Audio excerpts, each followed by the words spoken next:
ধৈর্য ধরো ভাই। শুনেছি ওই উপরওয়ালা সব কিছু কেড়ে নিয়েও আবার অনেক কিছু দেয়।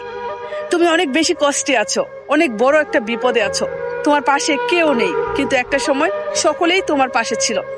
শুনো, একটা কথা বলি, ওই আকাশেও কিন্তু মেঘ জমে, কিন্তু ওই মেঘটা কিন্তু সারাটা জীবন থাকে না।